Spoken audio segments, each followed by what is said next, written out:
We all know that it's important to take care of the environment around us. Solar photovoltaic installers, or PV installers as they're otherwise known, do just that.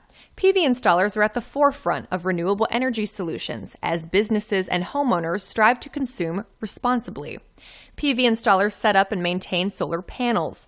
They do specialized work connecting PV or solar panels to the power grid, in addition to activating and testing solar-powered systems for quality performance. If you are interested in a career that is technical and labor-intensive, and that also makes a positive impact on the environment, this may be the career for you. Through their work, PV installers provide environmentally conscious energy that will last for years to come. PV installers need to be very skilled with their hands, have good balance, and pay close attention to detail. They must be able to lift heavy equipment, parts, and tools. PV installers do most of their work outdoors, often on rooftops. This means that PV installers do face the risk of falling from ladders and roofs, and need to take care to avoid electrical shocks and burns from hot equipment.